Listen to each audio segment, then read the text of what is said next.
right? Number 15, g of x equal to 2x minus 1, h of x equal to 1 minus g of x.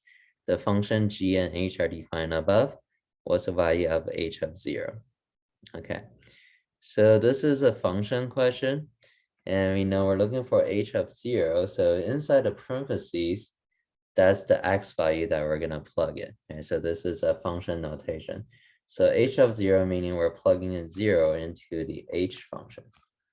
All right, so if you plug it in, the h function will get, okay, h of 0 will say that we're not doing any math on the left side, it's just a notation there. All right, so we're just going to plug in 0 over x's into the function. We get 1 minus g of 0.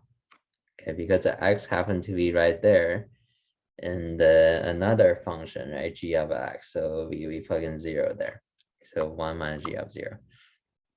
Okay, so in order to solve this, you have to know what's g of 0, right? So if you want, let's just go to the side and do it separately. Let's solve for g of 0. So g of 0 is, it means we're going to plug in 0 into the g function now, okay? So this will be 2 times 0 minus 1, which is 2 times 0 is 0, minus 1 is negative 1. Okay, so we know g of 0 is actually negative 1. All right. Then we can substitute this and plug it in for g of 0. We know g of 0 equals negative 1.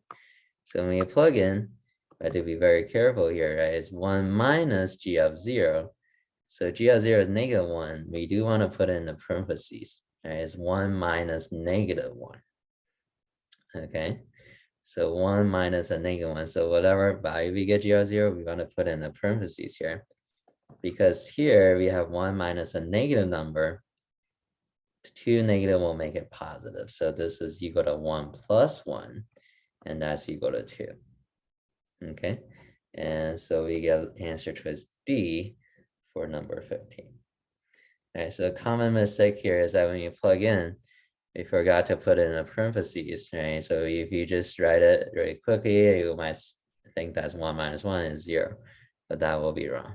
Okay, so it's 1 minus negative 1, which is 1 plus 1 equal to 2. And that will be our final answer here.